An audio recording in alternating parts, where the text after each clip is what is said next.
médico lo tiene 13 días antes del ingreso acá al hospital, y en ese momento la consulta fue en Salamina, en Caldas.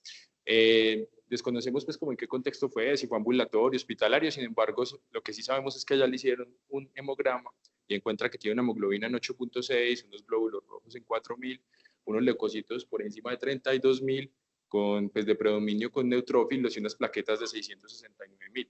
No sabemos en relación con eso cómo se interpretó o qué manejo ocurrió, pero la paciente pues al parecer persiste con la sintomatología y un día antes del ingreso acá a la institución consultan Cañas Gordas.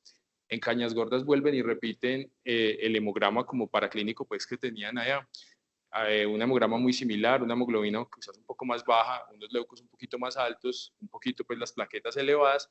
Ahí interpretan esos hemogramas como si la paciente tuviese una sospecha de una leucemia y deciden remitir para valoración por medicina interna y por hematología. Como les digo, pues la información es muy amplia, el profe me amplió algunos datos, sabemos que durante la enfermedad actual no había síntomas urinarios, digestivos, respiratorios y al parecer pues tampoco hubieron traumas pues relacionados con el cuadro actual. En cuanto al examen físico, este es el examen físico pues, de ingreso y de la primera valoración por medicina interna. La paciente estaba normotensa, ligeramente tendiente a la taquicardia, una frecuencia respiratoria de 20, saturaba bien. En el primer contacto no se objetiviza la fiebre, pero como les mencioné, realmente ya intrahospitalariamente sí sabemos que presentó pues, alzas térmicas. En cuanto al examen físico, lo único positivo que nos mencionan es unas conjuntivas pálidas. La piel no tenía lesiones, hablaban de que el abdomen básicamente tenía el reborde del hígado palpable 2 centímetros, perdón, 2 centímetros palpable por debajo del reborde. Sin embargo, pues a partir de ahí yo pues les comento que este dato lo vi porque en la evolución y al parecer en las siguientes evoluciones no se documentó y tampoco en una imagen que teníamos posterior, entonces para el análisis realmente no lo tomé, pero lo menciono pues porque fue el examen físico de ingreso. Sabemos que de neurológico no había, pues al parecer nada, no había ningún déficit y pues, a nivel cardiovascular pues, sabemos que no había soplos. La paciente pues se ingresa, se le hacen unos paraclínicos básicos, efectivamente un hemograma con unos leucocitos en 26.000, unos neutrófilos de 22.000, los linfos pues en el conteo bien, pero unos monocitos ligeramente aumentados y también una eosinofilia leve. Una hemoglobina en 7.3 con volúmenes bajos, con una hemoglobina corpuscular media también baja y unas plaquetas de 764.000. Sí, pues como hallazgos pues como compatibles con lo que la paciente ya venía presentando en estudios extrainstitucionales. Unos reactantes elevados por una PCR 24, también tenía una ferritina 749 con una LH ligeramente aumentada y la función renal y el ionograma pues estaban bien. Entonces hasta ahí pues ¿qué tenemos con la paciente? Tenemos una paciente que presenta, una paciente realmente joven, sin ningún antecedente, sana hasta el cuadro actual, que presenta dolor lumbar, fiebre y algunas alteraciones en los paraclínicos, principalmente yo destaqué acá el hemograma para iniciar el enfoque. Entonces, lo primero pues que lo que vamos a iniciar en cuanto al enfoque es el enfoque del dolor lumbar. Cuando uno mira el enfoque del dolor lumbar, realmente hay muchas formas de abordarlo. Digamos que desde un enfoque fisiopatogénico, uno podría decir que el dolor lumbar puede ser nociceptivo, neuropático o referido. Sin embargo, pues cuando uno mira realmente como la clasificación etiológica, se divide en tres grandes grupos. El grupo realmente más representativo y más grande son las causas mecánicas. Usualmente corresponden a dolores que pues, obviamente pues, se van a empeorar con el esfuerzo físico, pueden mejorar con el reposo, pero lo característico en este grupo más que todo es que son dolores inespecíficos, usualmente son de corta evolución y de base como tal no tienen una patología que revierta pues como una importancia pues clínica subyacente, casi todos van a ser autolimitados. Entonces, pues ese es el grupo más grande. Sabemos pues que la paciente en este grupo no va a estar, la paciente tiene un dolor constante, asociado también a algunos otros síntomas, entonces esa posiblemente no es pues por el lado que nos vamos a ir. El otro grande grupo pues que seguiría en frecuencia son los dolores neuropáticos, sin embargo pues también son dolores usualmente que tienen usualmente algún tipo de sintomatología sensitiva, parestesias, disestesias, puede tener alguna irradiación hacia miembros inferiores, tampoco es el cuadro, y el grupo como más misceláneo y más grande es uno que se llama no mecánico, que digamos tiene como los grupos más grandes de todo, y acá pues podemos incluir pues diferentes patologías, neoplasias, infecciones, ya cuando hay un enfoque temporal y las patologías o el dolor lumbar se vuelve crónico, pues entrarían también las espondiloartropatías, pero también patología inclusive intraabdominal. Entonces, pues muy probablemente en la paciente estamos ubicados pues en ese grupo. Entonces, pues ahí vamos. Cuando uno va a abordar el dolor lumbar, siempre pues se nos ha enseñado, importante una historia clínica completa, fundamental, datos de filiación, edad de la paciente, género, son cosas que a uno lo pueden, si bien no es patognomónico, pero lo pueden ir orientando a uno hacia alguna etiología u otra. Edad, por ejemplo, pacientes de edades avanzadas, pues uno podría inclinarse y que tengan patología o tengan dolor lumbar crónico, uno podría inclinarse hacia patología degenerativa, pues desde la columna, una osteoartrosis, o por el contrario, posmenopáusicas que tengan factores de riesgo, fracturas, y por el contrario, son muy jóvenes, si son hombres, si ya también el dolor se tiende a cronificar, pues uno comienza a pensar ya en las espondiloartropatías. Y muy importante caracterizar el dolor. Muchas veces los pacientes dicen que tienen dolor en la cintura, pero el dolor en la cintura para el paciente es una cosa y para uno es otra. Entonces, indagar si realmente si es un dolor lumbar o si realmente es más un dolor en el glúteo que lo oriente a uno hacia una patología de sacroiliaca o inclusive de la cadera, pues es un diagnóstico diferencial, pues cuando uno está evaluando inicialmente a esos pacientes, es importante. El hecho también del dolor hacia dónde se propaga, qué exacerbantes tiene, qué atenuantes tiene, también es importante. Pues hay algunas asociaciones importantes y también con los antecedentes. Por ejemplo, una paciente que tiene un antecedente de una neoplasia conocida y que hace dolor lumbar, va a ser siempre una metástasis hasta que se demuestre lo contrario. Una paciente que tiene palidez, que tiene dolor lumbar y que además de eso tiene algún compromiso renal, mieloma hasta que se demuestre lo contrario. Una paciente que tiene dolor lumbar, fiebre, que tiene una marcha antálgica, que está coja, un absceso paraespinal hasta que se demuestre lo contrario, del psoas, que también pues es como la tríada clásica, sin embargo, como vamos a ver más adelante, eso no es pues como tan en la presentación, solo ocurre en cerca de 10 a 20% de los pacientes.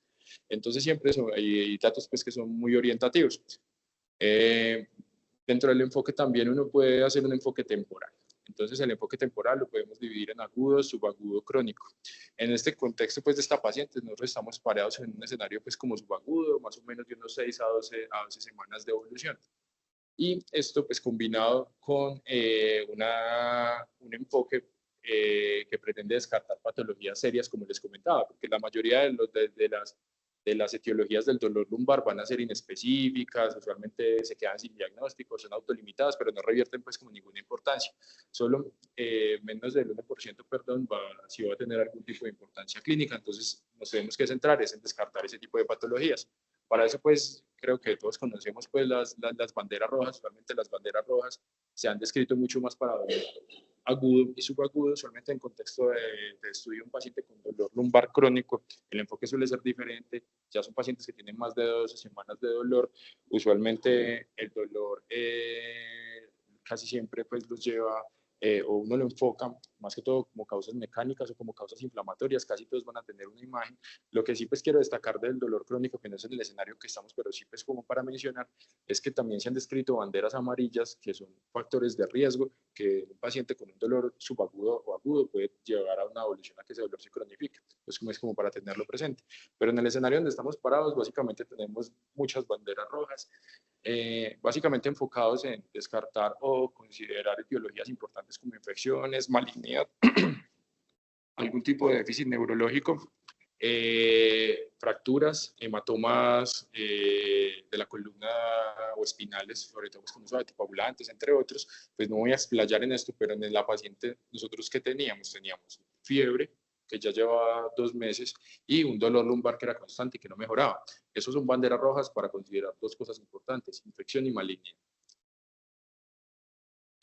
Eso es una tablita que les traje, básicamente me pareció interesante, relaciona las banderas rojas con el posible diagnóstico, con qué estudio deberíamos hacer. Obviamente el hecho de identificar banderas rojas o signos y síntomas de alarma, lo que uno debe hacer, como uno debe continuar es con estudios pues estudios adicionales.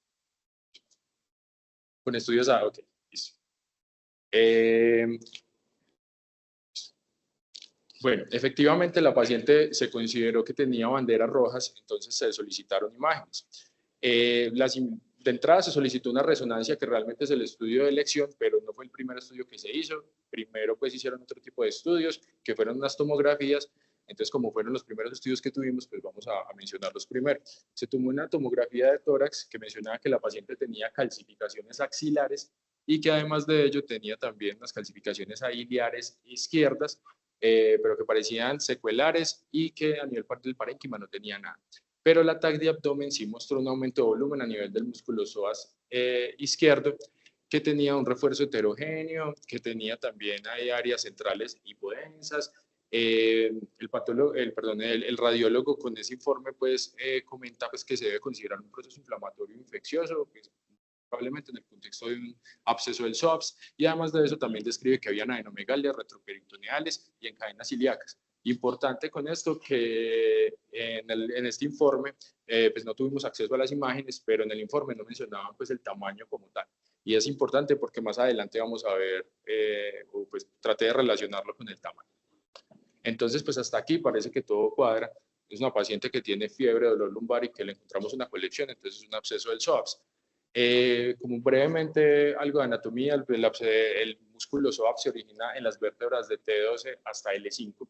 Básicamente discurre como medialmente, a nivel de cuando ya entra en la pelvis, comienza a discurrir más lateralmente, se une al músculo ilíaco y forma el iliopsoas. Este se va a insertar en el trocánter menor del fémur y su principal función en relación con esto es la flexión de la cadera.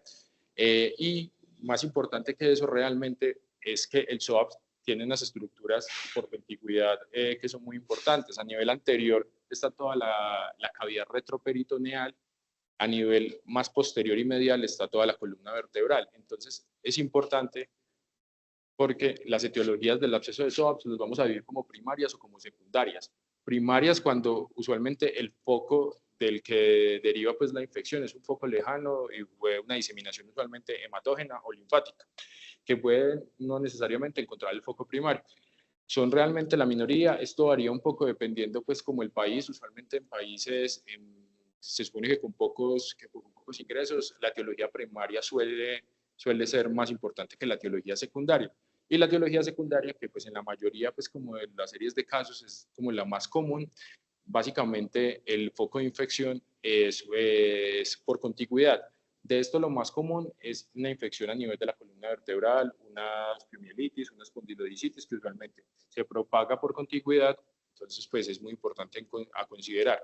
Y además de ello también pues obviamente como les mencionaba que está en relación con estructuras retroperitoneales, enfermedades gastrointestinales, geniturinarias, muy común, una enfermedad pues de Crohn, o pues no muy común pero relativamente mencionada. Entonces, pues hasta acá, una mujer que tiene dolor lumbar, fiebre, pareciera que cuadrase. Sin embargo, a mí me llamó la atención que la paciente tenía anemia, tenía una leucocitosis importante y también tenía las plaquetas elevadas.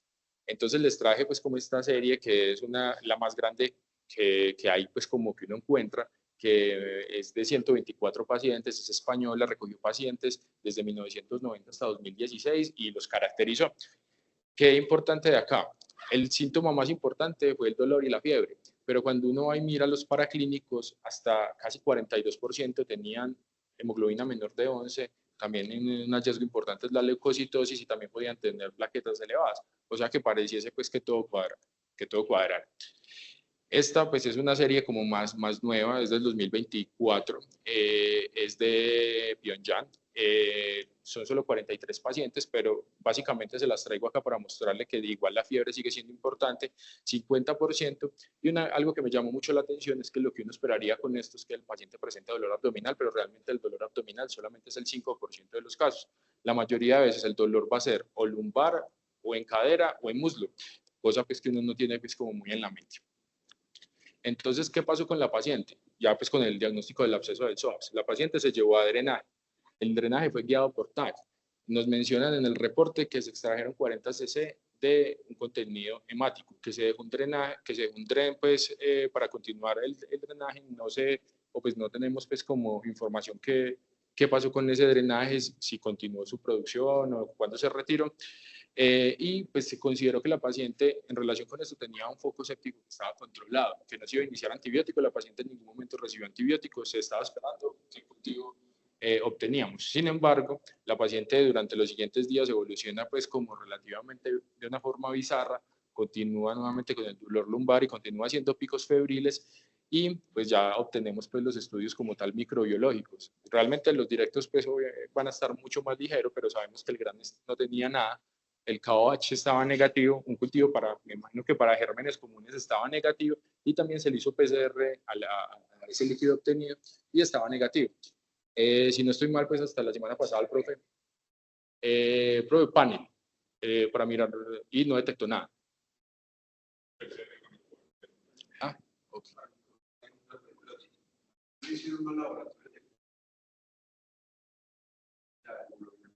Profe, profe, sí.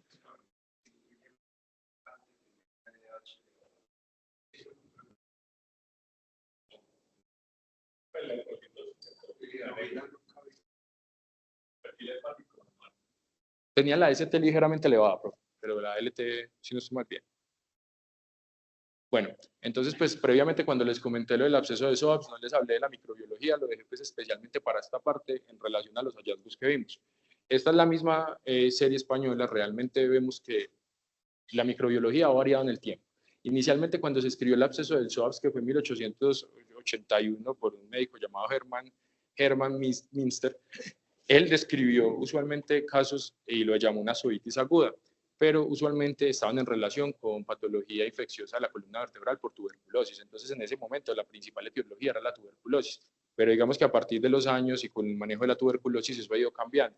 Hoy en día también es diferente según la región geográfica y según si el absceso es primario o secundario. Pero que destaco pues como de esto, que en aproximadamente 75% de los casos siempre se logra un aislamiento. Entonces uno casi siempre espera que el aislamiento ocurra. Y cuando tenemos etiologías o pues cuando estamos en el contexto de un absceso primario, usualmente van a primar los gram positivos sobre gram negativos en cuanto a etiología, y pues de eso destacar el estafilococo aureus. Cuando ya hay patología o cuando priman los abscesos secundarios, la etiología cambia un poco y acá entran en importancia bacterias gram negativas y también anaerobios. Y la tuberculosis, que en general más o menos puede estar en un 7-8%, pero buscando pues como otras series como de países con menos recursos que podían pues como ser como más similares al nuestro, encontré este en la India, es relativamente nuevo, es del 2017, y este que me llamó la atención, que la tuberculosis era el primer caso. Pero en Colombia realmente lo único que encontré fue uno del 2016 hecho en la Universidad del Valle, y la tuberculosis no estaba por ningún lado. No sé si porque pues ellos realmente la reportan como cero, me imagino que la buscaron, pero pues es algo llamativo. Entonces, pues una de las consideraciones importantes con eso es si estamos ante un absceso posiblemente del SOAS por tuberculosis. Realmente puede ser tanto primario como secundario. La etiología primaria es rara, la etiología secundaria suele ser más común, como les decía, asociada a infección desde la columna vertebral.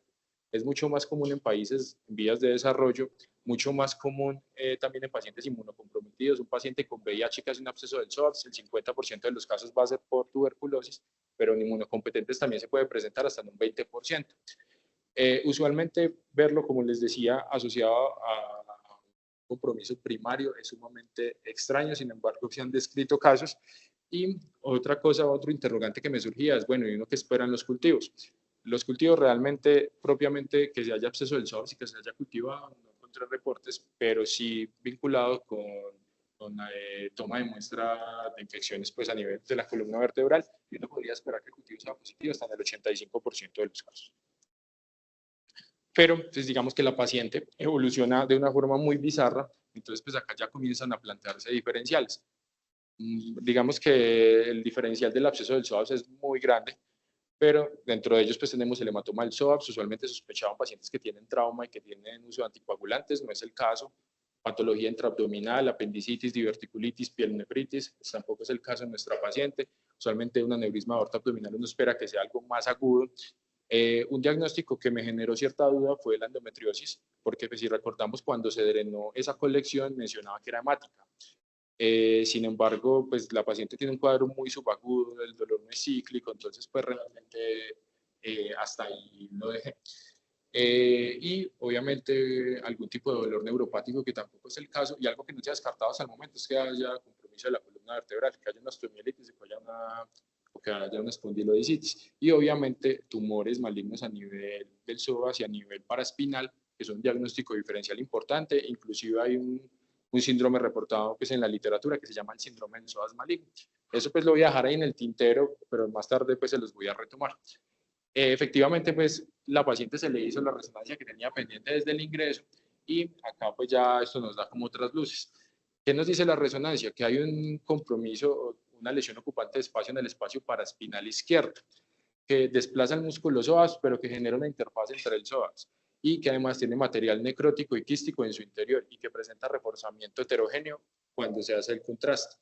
El tamaño, pues realmente en el eje más largo 8.5 centímetros, por eso les mencionaba que la TAC no nos decía el tamaño, porque eso es importante, realmente un tamaño de 8.5 centímetros por 5 por 5, pues es un tamaño pues considerable. Y también nos mencionaba que no había pues como reforzamientos intrarraquídeos durales o medulares anormales. Importante también a nivel de la columna realmente no mencionaba que hubiese signos pues como infiltración ósea, que hubiese reacción perióstica, no nos mencionaba nada al respecto. Nos decía que había una ligera hipertrofia facetaria bilateral, pero realmente y una retrolistasis, pero más allá de eso, ningún otro hallazgo pues significativo. Entonces acá ya después de esto pasé a hacer el enfoque pues de una lesión ocupante de espacio en el espacio paraespinal. Pues nosotros somos clínicos como tal, entonces pues inicié el enfoque pues más allá de la imagen con algunas pistas clínicas que lo orienten a uno hacia alguna etiología.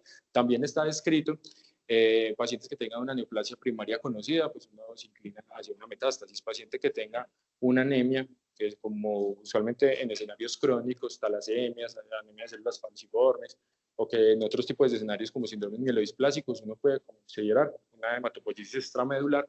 Una historia de neurofibromatosis no es el caso, pues si recordamos en piel no habían lesiones, y usualmente las lesiones suelen ser múltiples, pero pues sospechar que hubiese un tumor de la vaina del nervio, una historia de trauma, un hematoma, una necrosis grasa o una miositis osificante, que es algo relativamente infrecuente, pero que se da muy fijo después de, o que se tiene una relación realmente después de los traumas, que después del trauma comienzan a haber calcificaciones en el tejido muscular.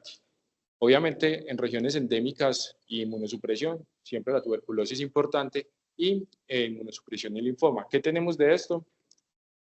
Que estamos en una región endémica, entonces la tuberculosis todavía no sale, y que además de eso hay una historia de una anemia, que no sabemos si es crónica, tenía la ferritina bien, pero entonces ya pues, en relación a esto de la hematopoiesis extramedular, usualmente es un mecanismo compensatorio, se da en escenarios de anemias crónicas, donde usualmente se forma tejido hematopoyético fuera de la médula.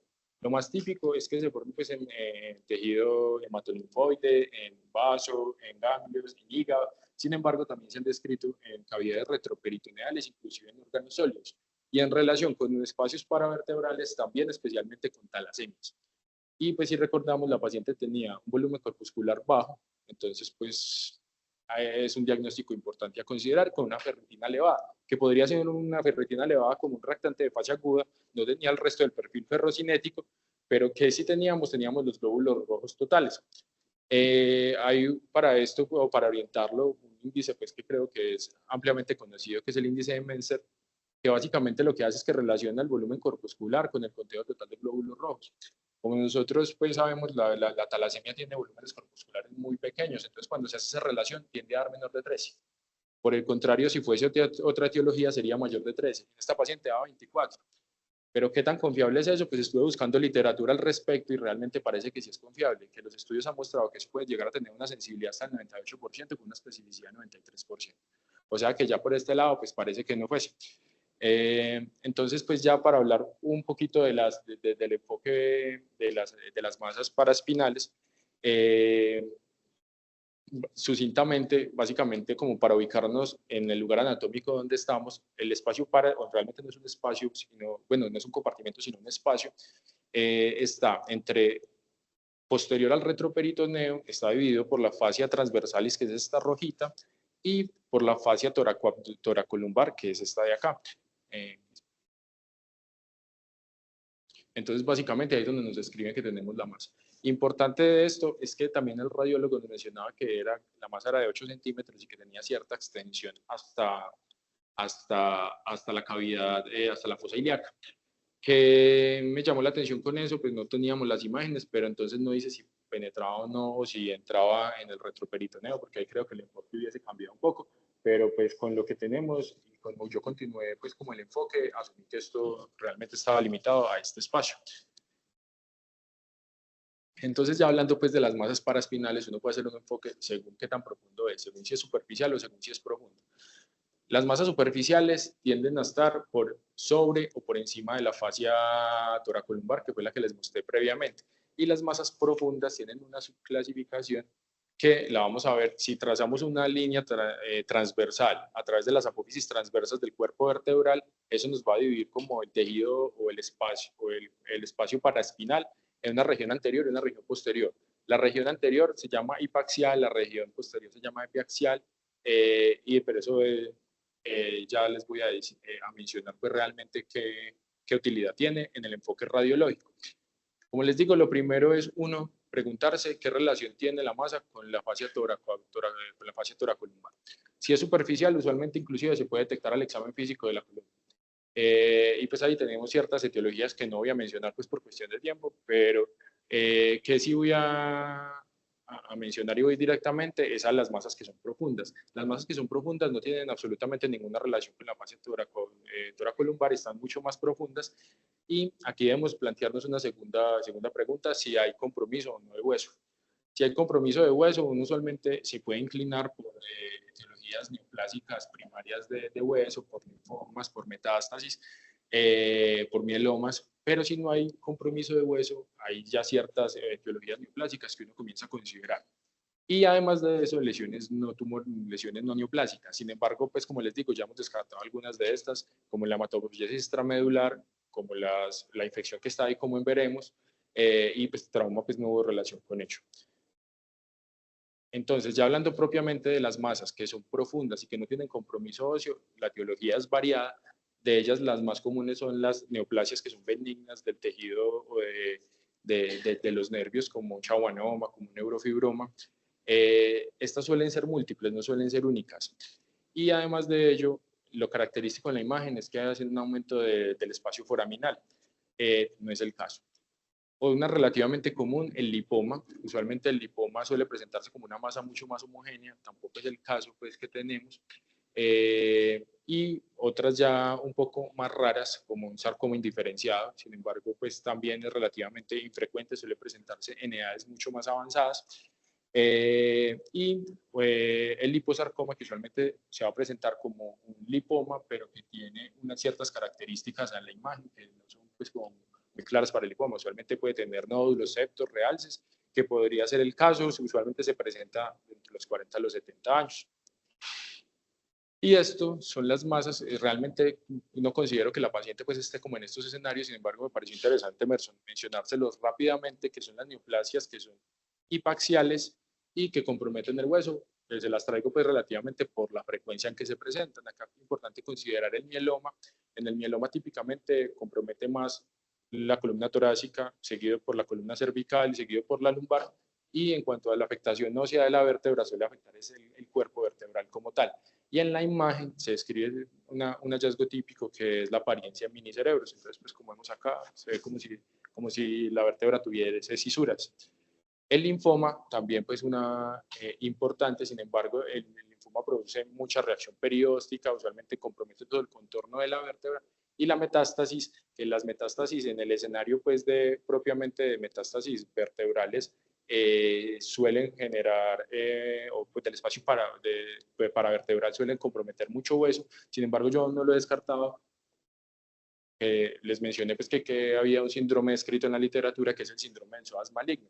Usualmente el síndrome del psoas maligno se presenta en pacientes con patología oncológica avanzada. Realmente puede ser patología oncológica a muchos niveles, melanoma, sea de pulmón, sea gástrico, pero lo que más se describe es principalmente patología oncológica intraabdominal y pélvica, y lo que es básicamente es una metástasis al psoas.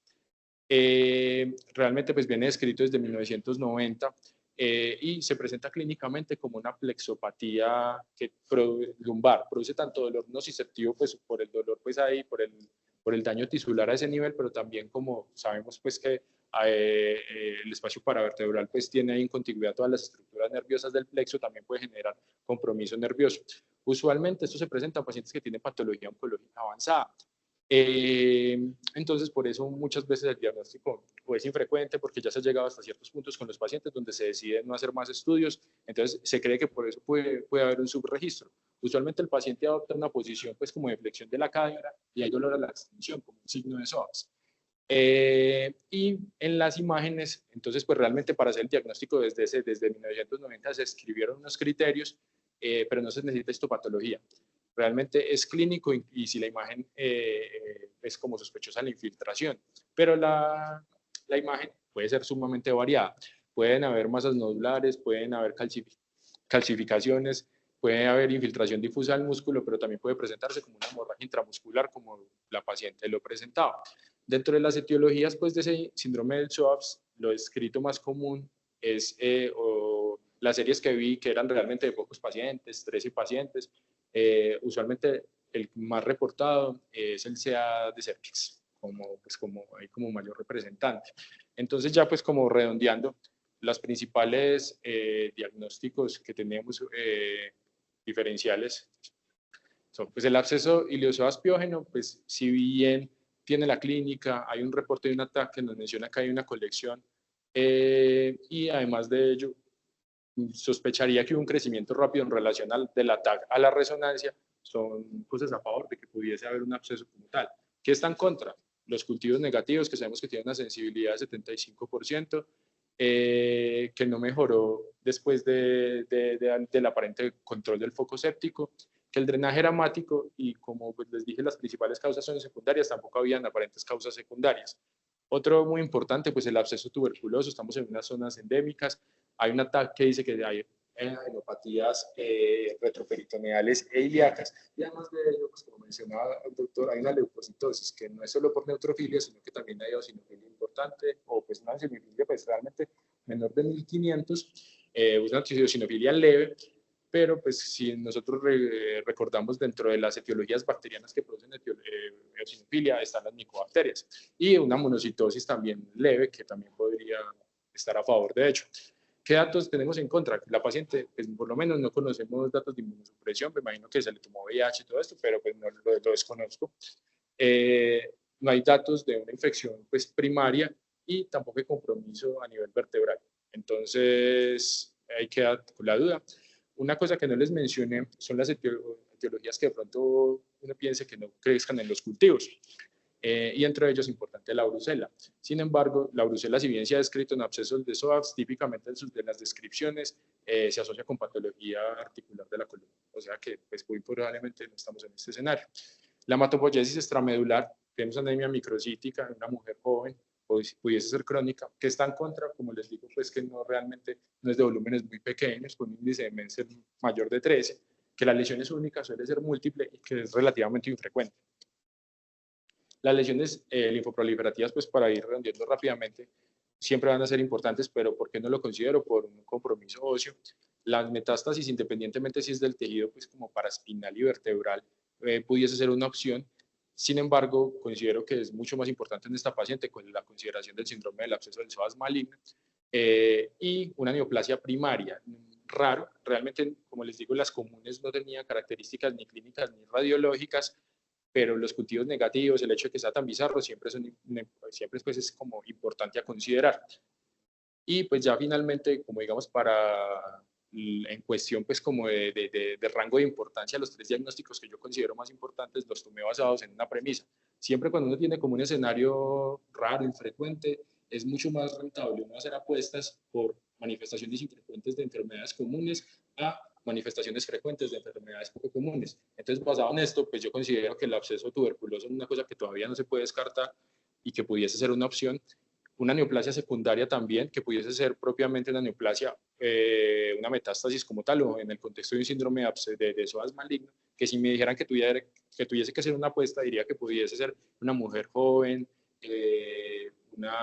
posiblemente por sea de cervix, y una neoplasia primaria que por las características clínicas y radiológicas que teníamos, orientaría a un liposarcoma, aunque es una cosa relativamente pues, infrecuente a ese nivel. mí la verdad no me claro porque, pues, o sea, cuáles son como los datos específicamente que en ella te lleva a pensar que esa sea la primera opción diagnóstica. Hay absolutamente, pues, como nada que puedas determinar una etiología directa. Profe, sí, realmente el absceso tuberculoso en SOAPS es principalmente secundario. O sea que uno espera que haya compromiso. Sí.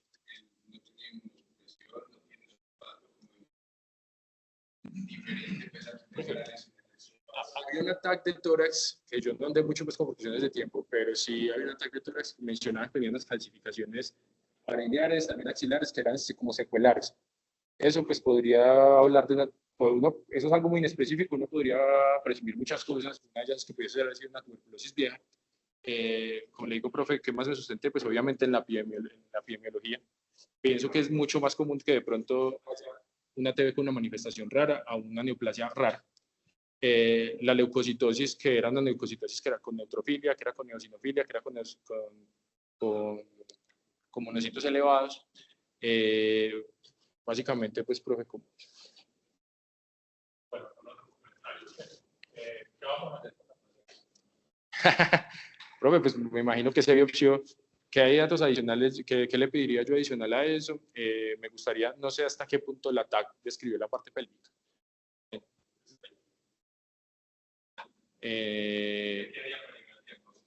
No, biopsia. Profe, percutánea, o sea, decía que tenía componentes sólidos, al parecer era heterogénea, era como entre colección líquida, sólida, según lo que reporta el radiólogo.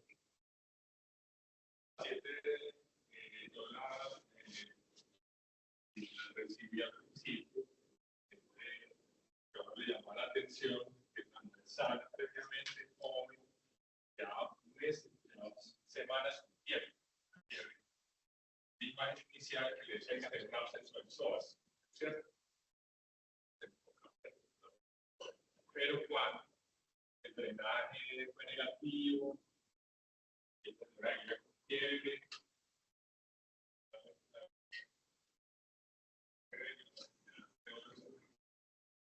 otro grupo, después caímos como condoritos en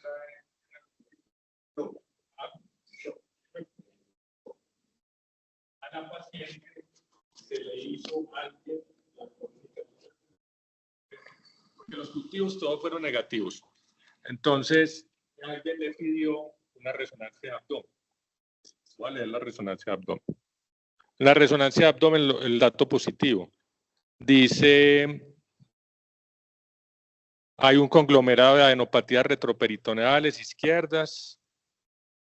Bueno, el útero es de morfología y tamaño normal y hay una lesión hiperintensa en T2 que infiltra el cervix ectocervical que mide 5 por 5 por 3 centímetros. Muy sugestivo de una tumoración del cervix. ¿Listo? Esa es la resonancia de abdomen.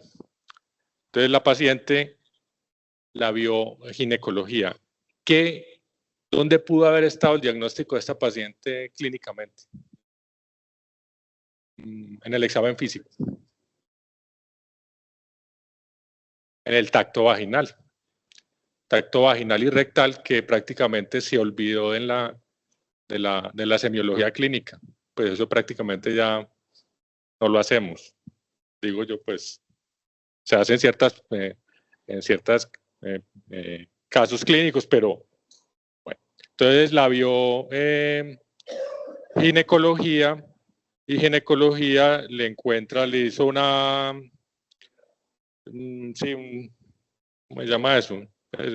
Fue a tomarle biopsia y le encontró una vulva sin lesiones, un cervix tumoral de 5 centímetros con compromiso del tercio superior de vagina, una masa exofítica friable con sangrado escaso.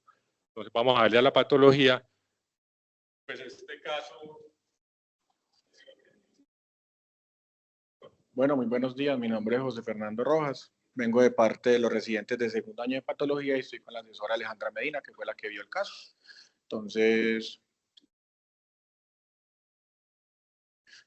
de contexto clínico, tenemos una mujer de 36 años sin antecedentes de importancia hasta el ingreso clínico. Ingresa por síntomas constitucionales y alteraciones del hemoleucograma. También refiere dolor lumbar. Durante la hospitalización, como lo dice el doctor, pues encuentran un absceso del psoas con un compromiso ganglionar. También en una parte de la historia clínica, muy poquitico, refieren una hemorragia uterina normal que se había. No, pero les doy la defensa, que uno lo mira. Yo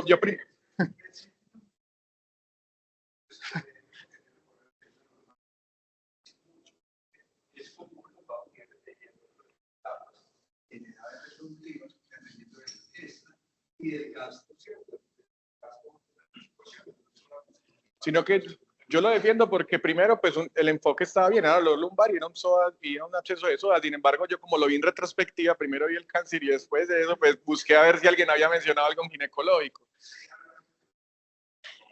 Entonces dijeron que se había pues, mejorado con inyecciones, pues, y que ya había mejorado. Entonces en la resonancia de abdomen y pelvis que menciona el profesor, le menciona una lesión infiltrante cervix ectocervical de 5.1 por 5.6 por 2.5 sugestiva de carcinoma de cervix. Entonces, la biopsia nos reportan en la macroscopía 12 fragmentos de tejido fibroso, color pardo y hemorrágico. Y la descripción de la doctora fue unos fragmentos de tejido hemorrágico, otros con estroma desmoplásico, infiltrado por láminas y nidos de células neoplásicas, ya ahí nos está diciendo que ya lo ve maligno, epiteliales, ya nos habla un carcinoma, y escribe porque es un carcinoma, amplio citoplasma sinófilo, núcleos redondos y ovalados, seguramente centrales, con moderado pleomorfismo y una actividad mitótica frecuente, con figuras atípicas. Entonces ya responde la pregunta que pronto sigo, si era algo muscular o algo, no parecía mesenquimal, desde la descripción ya no parece algo mesenquimal, sino más carcinoma, ¿cierto? El comentario fue un carcinoma pobremente diferenciado con posiblemente escamo celular, se solicita inmunohistoquímica para citoqueratina 5,6, P40 y P16. Entonces en las imágenes lo que vemos es el tejido hemorrágico y el tejido infiltrado por gran cantidad de células. Ya a mayor aumento vemos que esa célula tiene un citoplasma amplio, ¿cierto? Se organizan nidos y en láminas, y desde entrada ya vemos que tienen diferentes tamaños, lo que llamamos nosotros pelomorfismo. Y ahí está el estroma desmoplásico. A mayor aumento es muy incomún que uno encuentre pues, una lesión benigna, pues tantas mitosis, 1, 2, ahí fuente abuelo de paro, 7. Y el pleomorfismo marcado con una célula grande, con citoplasma amplio sinófilo y el núcleo pues, redondito central con la cromatina uniforme dispersa. Aquí otra fotografía de otra zona donde también encontramos lo mismo, mucho pleomorfismo, figuras apoptóticas que en el contexto de carcinoma llamaríamos disqueratinocitos, pero se llama pobremente diferenciado porque si recuerdan de pronto la piel, ellos tienen pues como unos puentes intercelulares que no los vemos acá ni perlas córneas, entonces hasta ahí lo único que podíamos decir era una neoplasia indiferenciada, parecía escamo celular. Entonces, si nos vamos al libro de la OMS, lo que vamos a encontrar es que cuando hacen la diferenciación de tumores epiteliales escamosos, pues aquí vamos a encontrar el más común, que es el carcinoma escamocelular BPH asociado, pero hay que hacer un enfoque morfológico porque pueden haber adenocarcinomas y otros tumores epiteliales como el carcinosarcoma. Entonces, cuando uno habla de carcinoma escamocelular asociado al BPH, es el escamocelular como tal es el más común de cervix, es el del 80 al 90%, entonces la gran mayoría que vamos a ver son esos. El 90 y 95% está asociado a BPH de alto grado, entre esos el 16 y el 18, que van a ser el 70% de la, pues, que va a representar la lesión. Cuando estamos viendo la gráfica que nos muestra la OMS, la mayoría de cáncer de cervix sucede en países de bajo ingreso. Y en los últimos 30 años ha habido un aumento, sobre todo en los países de bajo y moderado ingreso. ¿Por qué? Porque no se ha logrado una buena tamización, un buen adherencia al tamizaje como tal, porque pues, la mayoría somos zonas rurales, es muy difícil acceder a ellas. Entonces, cuando vemos las fotos semejantes, o sea, son láminas de células pleomórficas que se organizan también en nidos, como en este, por ejemplo. Hay varias variantes, entre ese está el carcinoma no queratinizante, que fue el que nos tocó, pero cuando queratiniza y forma estas perlas córneas, pues uno tiene más la tranquilidad de llamarlo escamo celular. Hay otras que pueden formar estos patrones papilares, hay otros linfoepiteliales, etcétera, pero el más común va a ser no queratinizante y basaloide. Basaloide es que se ven células muy pequeñitas. Entonces, el BPH, como para hablar rápidamente, es un virus de doble cadena de ADN Icosaédrico, las proteínas estructurales y proteínas accesorias. Las proteínas de la cápside van a ser la L1 y la L2, y el resto de proteínas van a ser las que llaman E1 a E7. El 90% de estas infecciones pues va a resolver gracias al sistema inmune, 10 permanece y establece una infección persistente, y solamente el 1% progresa a cáncer, generalmente en edades avanzadas o en alteraciones del sistema inmune. El cáncer cervicuterino es el más común, pero no es el único. En la mayoría de cáncer orofaríngeo va a estar relacionado también al VPH, y se puede clasificar los subtipos. Hay más de 200 subtipos, pero se pueden clasificar en bajo o en alto riesgo.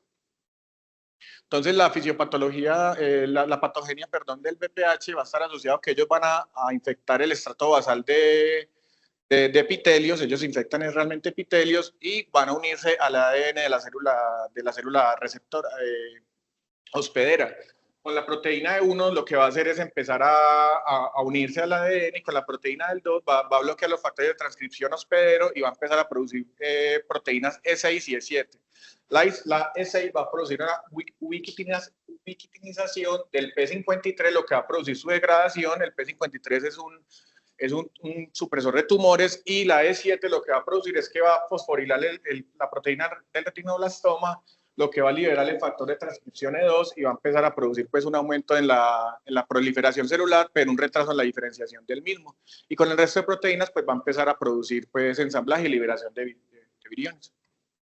Generalmente cuando se produce pues la infección, la mayoría de veces se va a resolver por sí misma. La idea con el tamizaje de cervix es encontrar la neoplasia intraepitelial cervical, lo que llamamos NIC. Entonces, nosotros generalmente en la citología reportamos lesiones intraepitelial de bajo o de alto grado. Entonces, NIC1 pues solamente va a afectar la basal, NIC2 ya afecta el tercio medio, y NIC3 ya va a afectar pues todo el espesor del epitelio cervical.